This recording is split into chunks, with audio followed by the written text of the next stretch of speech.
Lecture 11, Production Management.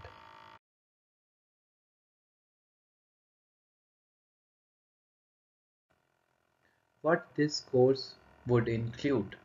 इस course में आपको 20 वीडियो लेसन्स हैं और हर वीडियो लेसन के साथ एक आपको केस स्टडी भी दी गई है जिससे आप और अच्छे से उस टॉपिक को समझ पाएंगे. Content for session 10. In this session, we will study about production and material management, quality management system, and break-even analysis. Introduction. Production operation plan is a blueprint to run the production unit operational activity of the business enterprise for optimum utilization of resources. Like the marketing plan, even the operation or production should involve from a strategic plan, that is, overall business plan. For example, if the strategic plan is expansion and growth, the production operation plan should also formulate plan for expansion of the production and operation unit. Now let's discuss production management and material management. What is production management? Production management is the process of converting inputs into output through a convention process. The input are in the form of lands, labor, materials, machineries, capitals, and information. Now let's see what is material management. Material management is a core supply chain function and includes supply chain planning and supply chain execution capabilities. Specifically, material management is a capability firms use to plan total material requirements. Now let's discuss the functions of production management. First is selection of product and design. Production management helps the organization to select the right product for production and also choose a relevant design for the product. This becomes if relevant for the survival of organization to process a good understanding of their consumers in order to create products that fulfill and satisfy the needs. Products need to go through a detailed evaluation in order to meet customer need while also remaining cost efficient. Second is production planning and control. Choosing the correct production process for a particular product also become important. Decision must be taken in order to choose the correct type of machine and technology, the capital investment required, and so on. The planning prior to production, decision like the quality of the product, the quantity of the product, the flow of process, and so on has to product out. And in all these need to be keep in mind before production planning. Next point is machine maintenance and replacement. Production management take care of the maintenance and replacement of machines and equipments to ensure that the efficient and smooth working of production processes. This is taken care of by the production manager and the team that prevent the speed breakers and halt in production. Now let's discuss the importance of production management. First is efficient use of capital and resources. Production management minimize the cost of production and enhance the use of resources to the fullest. A blueprint enables proper use of resources and time, minimizing disparity between production processes and output, evaluation of production processes and maintenance downtime with ensure process can be managed effectively and optimum use of workforce effectively. Next is competitive edge. Production management can be a great tool for organizations facing competition in the market. A smoother flow of process increases efficiency, while also allowing the company to provide quality product and services. Production management techniques play an important role in the effective innovation of new product and facilitate towards the research in developing new and quality products.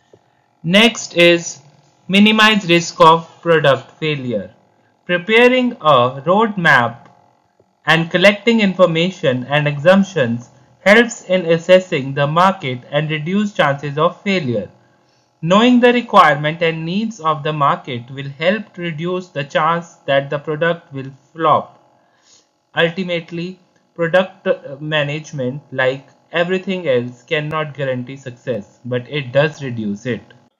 Now let's discuss the various key decisions that are to be taken in operational or production plan includes. First, which market would have optimum strategic advantage in terms of vicinity of the raw material and market, availability of labor and power, substitutes and tax holidays, that is plant location. Second, what would be the size of operations? Third, what would be the layout? Fourth, what would be the machines and equipments required for running the production operation unit? What should be the optimum plant capacity? What should be the production operation schedule? What should be the supply chain to be managed? What would be the optimum inventory level? What would be the storage, distribution, and sales need? What would be the requirement for administration like housekeeping, rent insurance, etc.? How would be the health and safety measure be met? How would be the quality standards to be maintained? Whether and how the company would utilize TQM and Kaizen. Next is how to obtain ISO standard to met and certificates obtained. Then is what kind of raw material, work in progress and furnished goods stock would be maintained. Last is how would the operational plan be executive. Now let's discuss the capacity planning. Capacity planning is the productive capability of facility. The operation manager has to plan the capability in such a manner that the production or operation have some degree of feasibility of expression or reduction. Depending on the market demand, capacity planning can be done keeping following things in mind. First is flexibility of production or operation. Second is cost of maintaining capacity. Third is organization's vision and objectives. Fifth is assessment of existing capacity.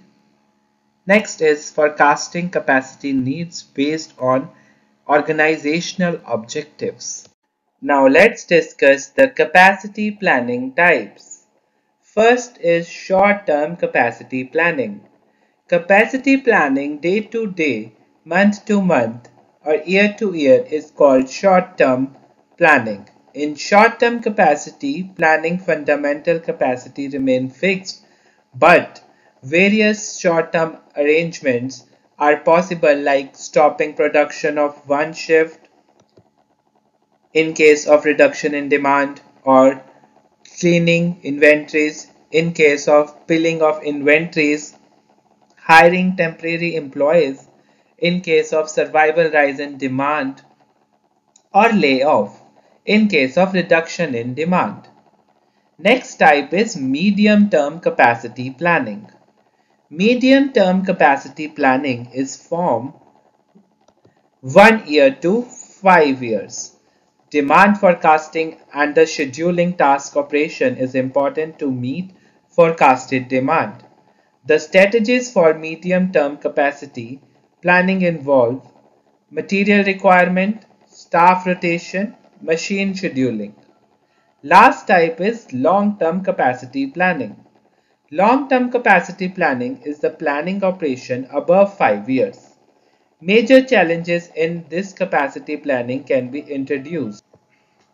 expansion, construction of the production or operation, and resources is ever possible. Demand forecasting and cost benefit analysis can help in making long term decisions. A new phase of the organization can given a long term capacity plans. Strategies for capacity constructions may involve sale of facilities, equipment, inventories, reduction in workforce, strategies for expansion while hiring, purchasing new facilities, etc. So these are the types of capacity planning. Now let's discuss inventory management. Inventory management continues a production process may be, however effective production planning may be. There is always some room for unpredictable rise fall in demand and or in the availability of raw material and or lead time between machine due to breakdowns on one machine. Therefore, inventory is to be managed. Inventory is managed at three levels.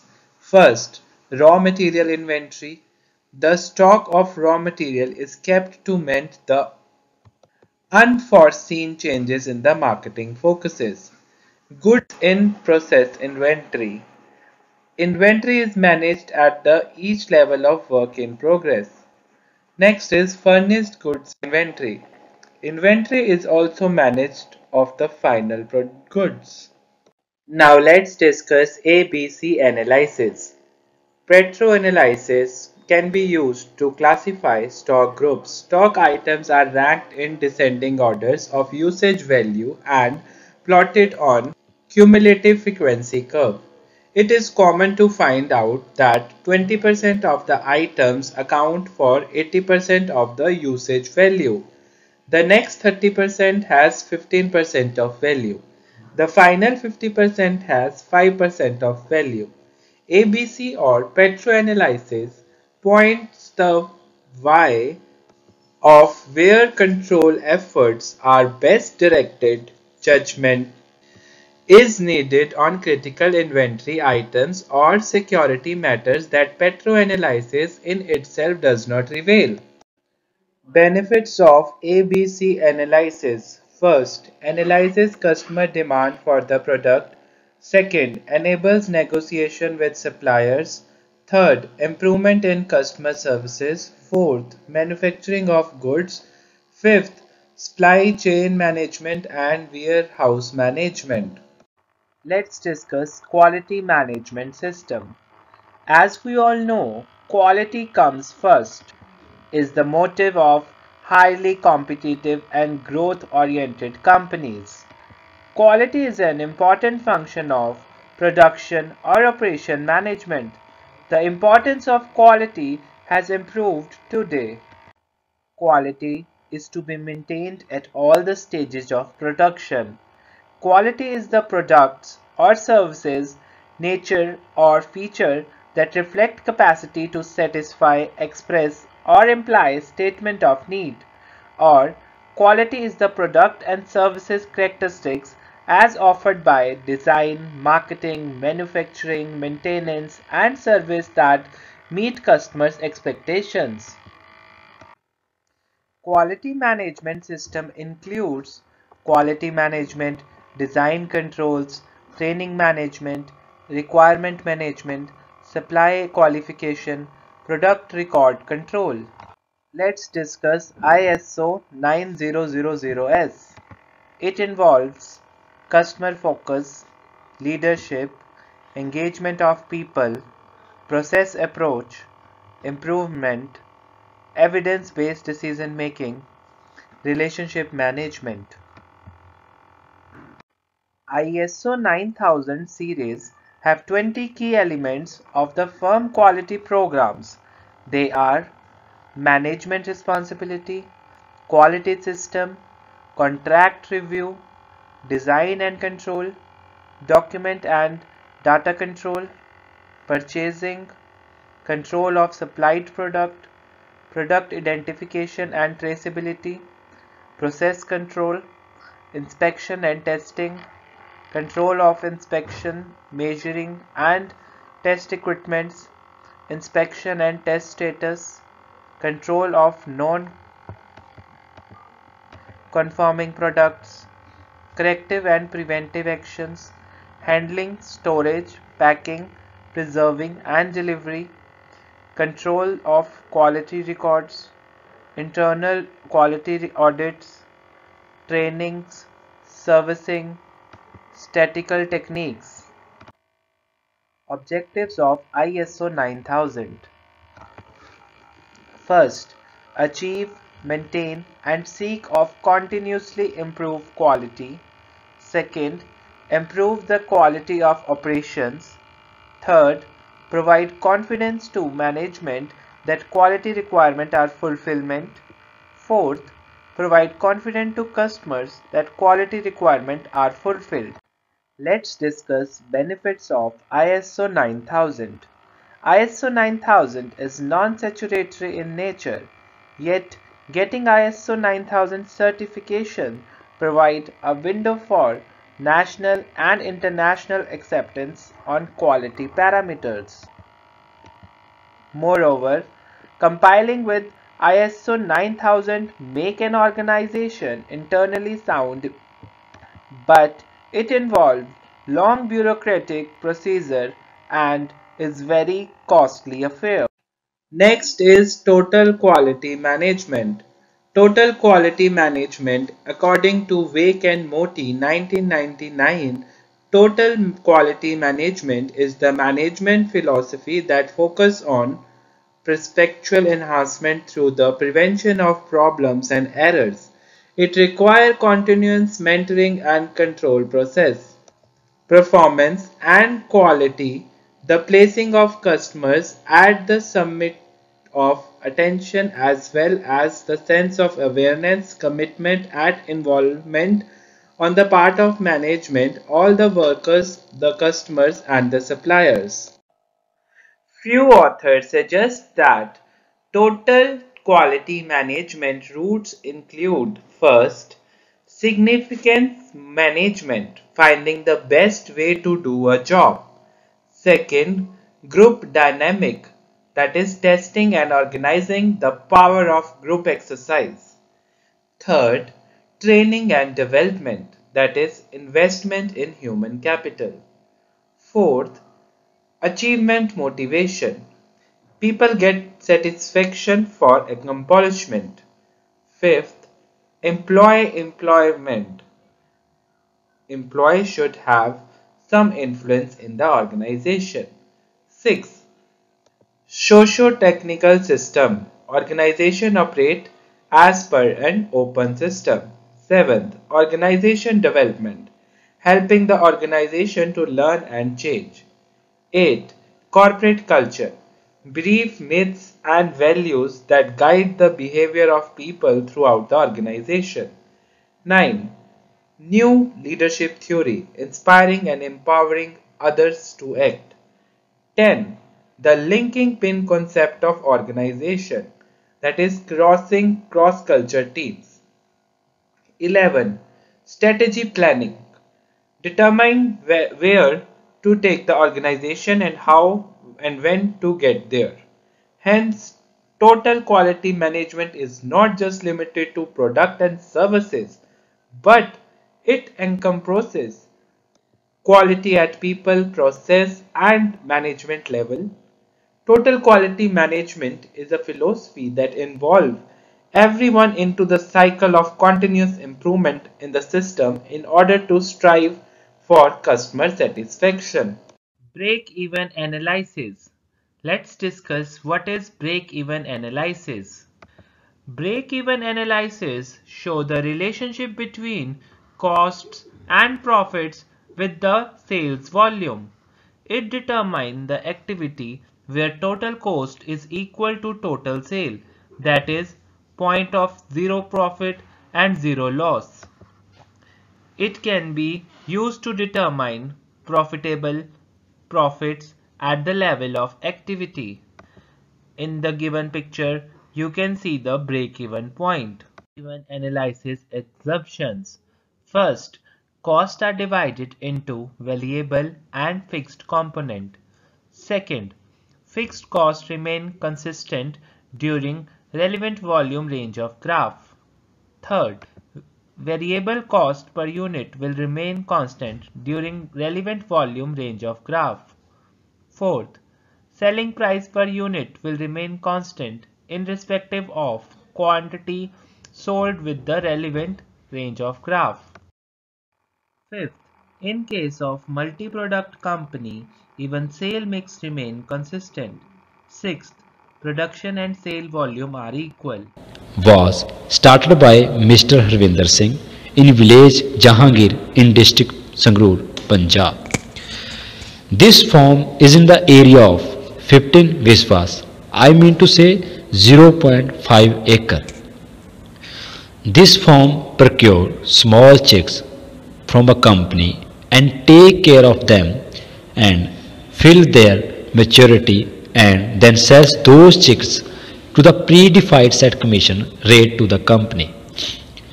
This farm consists of a big hall in which chicks are kept, stored, in which feed and their other necessary equipment is stored.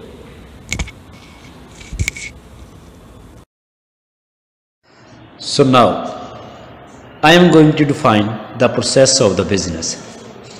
Initially, the sawdust is brought and prepared in the place where chicks have to keep it. All that place, water feeder, feed feeder are planted. The winter season, to the protection for the chicks, are maintained 90 degrees Celsius in shed with 5 furnaces also placed. This form the stock of feed for the chicks provided by the company and stored feed in the storeroom. This feed are filling in the feeding bowl for the chicks. Then chicks gained from the company and 3,500 chicks in a batch. The chicks lives on the sawdust bed. After bringing the chicks, this all process maintained by the labor. First day, chicks are very small, are care taken by the labor, check at the day-to-day time, and also check the feed feeders finances and care taken properly round the chicks. Then, after few 10 days, the amount of feed is increased and the chick checked by the animal doctor day by day. The heat level is decreased in the finances. A few chicks are died due to fighting with other chicks or any disease. After 20 days, the again amount of feed are also increased. Doctor check the chicks day by day. On this stage, the weight of the chicks are also increased. Average weight of the chick is 800 gram. To take the care of the doing the work in proper way, because it gives them most feed and their weight increased automatically. After 35 days, the amount of feed is increased again. Doctor checked in a time, in a day by day. On this stage, the weight of one chick is up to 2.2 kilogram. After 35 days, the chicks are prepared for the chicken. Then all the chicks are gained by the company with commission. Now, I am going to discuss about the production management. Production and material management. The first step is capacity planning. In capacity planning, the first planning is short-term capacity planning. In short-term capacity planning, there will be 3 batches of chicks. In first batch, there will be 1500 chicks. In second batch, there will be 3500 chicks. In third batch, there will be 6000 chicks. Now, in medium term capacity planning, there are two floors. On first floor there will be 6,000 chicks. On second floor there will be 6,000 chicks also. The total chicks are 12,000. The next step is inventory management. In inventory management, the things are kept according to the season. In Seco Poultry Farm, these are the things which are kept in mind. The first is sawdust, second is feed feeder, third is furnaces, and fourth is heater. In Seco Poultry Farm, quality management system is properly cared. All the chicks are properly cared by the laborer, and doctor checked them day to day time, and laborer also have to perform their task more than one time in a day. It is a quality system of Seco Laboratory Farm. Now, I am going to discuss about the break-even analysis. According to the owner of the poultry farm, they spent their fixed cost up to 30,000. After that, they sell their material up to 75,000 and the total profit is 45,000. So, this was the case study of Seco Farm. We would like to thank Harvinder Singh, the owner of poultry farm, and our guide